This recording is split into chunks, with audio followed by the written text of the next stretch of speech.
Hi, this is Cherise. Thanks for dropping by. Um, the last time I did a long video regarding dermatomyositis was a couple of years ago during the pandemic. I had a full set of hair back then, and I didn't have any of the dermatomyositis rash that I have now. It's gotten better, the rash. It was more prominent before, but I still have a bit of the pigmentation and what looks like, sores around, and I can't really use much skincare products because I'm so sensitive, as well as any makeup or lipstick. So this is why I'm not using my favorite red lipstick today, as well as my hair used to be balding and lots of patches, and that's going back. So last couple of months have been crazy, but I'm starting to see the light. So I wanted to share today because sharing has been therapeutic to me, as well as I want to help someone if possible, as people who have shared before me has helped me. And I wanted to address the topic of mental health today in terms of chronic illnesses.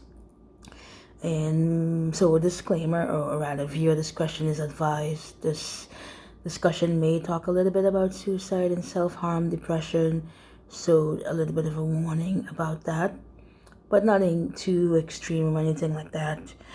I think that mental health has become less taboo than it was in the past. People are more open about talking about mental health. Celebrities, athletes sometimes, have even, taken a break just to address the mental health. And I think it's great. And I think a lot more work needs to be done, but we're getting there.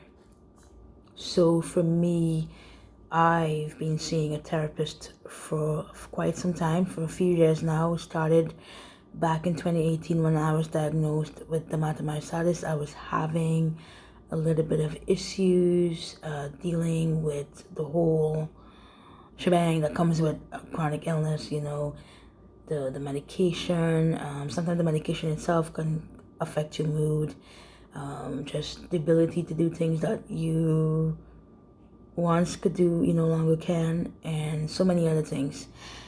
And a lot of people with chronic illnesses do have depressive thoughts, depressive moments, or depressed for a while, because you're really kind of like losing, or rather grieving, the life you once had, some of us. And some people lose their independence, they lose ability to provide for themselves financially, do things like they like to do. It can put a strain on relationships. So it's important to, I believe, to have therapy, and it doesn't always have to be like one-on-one therapy. It could be group therapy, free sessions with other people who go through what you go through, because I find that no one understands more than the people that's going through it with you, and you learn so much in the group. I remember when I first got sick and I started, joining like online groups and so on, there was a lot of talk about positivity, and I remember saying to myself, why can't I be that positive? Why can't I be happy? Why can't I just be yay? And I've realized that when I started to really just like accept things in terms of like, okay, I'm having a bad day today, and I'm grieving my illness, or rather, should I say, my previous life. Today, it's okay. And in therapy, I was able to learn that, and they talk a lot about being okay to not be okay. And when people ask me how we're doing, instead of only saying I'm okay, and sometimes it makes sense to respond like that, but sometimes, it doesn't do me any good. So I was able to do that, and having someone to just talk to about it and not feel ashamed really helped, which is why I feel so much more open about talking about mental health. Yeah, so talking about mental health. And for me, I learned a term called toxic positivity recently, and it's just it's where people just feel like you always need to be positive and you always need to be happy regardless of what's going on in your life. And sometimes that's necessary and sometimes it's not. And, with toxic positivity, it's always about, life could be worse. Be grateful for what you have. And, you're alive, which is great. Or everything happens for a reason. This happened for a reason. In reality, I don't think so. I think, just like many other people, I had an illness, maybe genetic, maybe environmental, and that was triggered, and now I have this condition, and I can turn my pain into purpose if I feel like it. But it's definitely not, there was no reason for it, as well as in terms of what else can there be. So I guess for me, and it's okay to say those things. I don't get offended when people say that to me. The truth is, if I was on the other side of the fence, I probably would be saying the same thing, because what do you say to someone with a chronic illness? Chronic illness isn't something where you get a cold and it goes away. It's continuing, going on. Sometimes people forget that you have a chronic illness, because sometimes you can have an amazing day. Like today, I'm smiling, I'm up, and tomorrow I can be down and depressed, and that's just how it is. So, as I've said, the mental health, dealing with therapy and has helped me. And sometimes people, need to be on medication to help them. Whatever works for you, whatever you choose to help you, that's fine. Some people don't choose to be open in public. Some people want to be private about it. As long as it's helping you and it's true to yourself, you do what you need to do, whether it's be journaling, blogging, exercising if you can, talking, whatever makes you feel happy and calm, you need to do that. And don't beat yourself up if things don't go the way it used to. And it's easy now for me to say this today because I'm in a great mood, but I know that depression can happen anytime. And sometimes it's a simple trigger, like a pain. I wake up with pain, and then I'm having a completely bad day. So one of the things that I've done, I do in my therapy session, my one-on-one therapy session, is I do something called Challenging Beliefs Worksheet. I do a lot of that to address so many different things. And my recent challenging belief was, I felt that, I'm not going to get better. I'm going to get better a little bit, and then things are going to go bad, as it always does. And I'm delaying the inevitable, or whatever, how you pronounce that. I'm not pausing this video and restarting, so we gotta go with the flow here. And the inevitable. And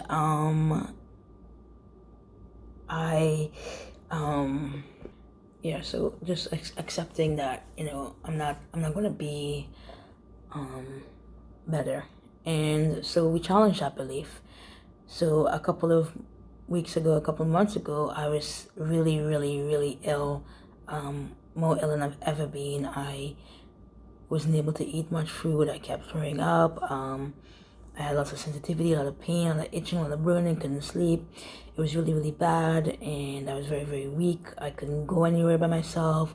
I had family staying with me. I was just really down, I was really depressed, but physically, mentally, I was just out. And I remember saying to myself, I can't do this anymore. I don't want to do this anymore. I'm over it. I told my family to prepare themselves, and I was like, I want to die. I might die. I want to die.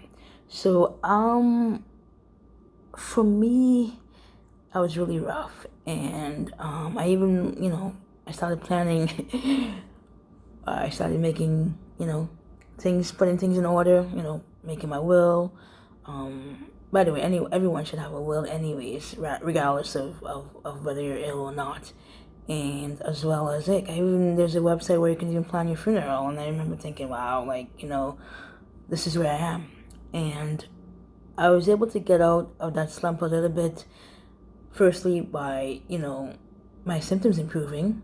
I had to have my gallbladder removed.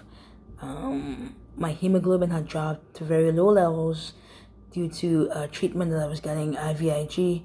Usually it's very safe treatment and very helpful with dermatomyositis, but for some reason it was reducing my hemoglobin levels to a point where I needed to have a blood transfusion at least twice within a couple of months of each other. So I was very weak, very tired. Wasn't able to eat. And you know, I love food, man. I love to eat food. I love food. I eat when I'm hungry. I eat when I'm happy. When I eat when I'm full. I eat when I'm sad. So not being able to eat was really tough on me. And if you don't have enough food, you don't have enough energy. You don't have enough energy, you can't get better. You can't get the nutrients to help you get better. So it's just a big cycle. And after I had the surgery, I felt a little better.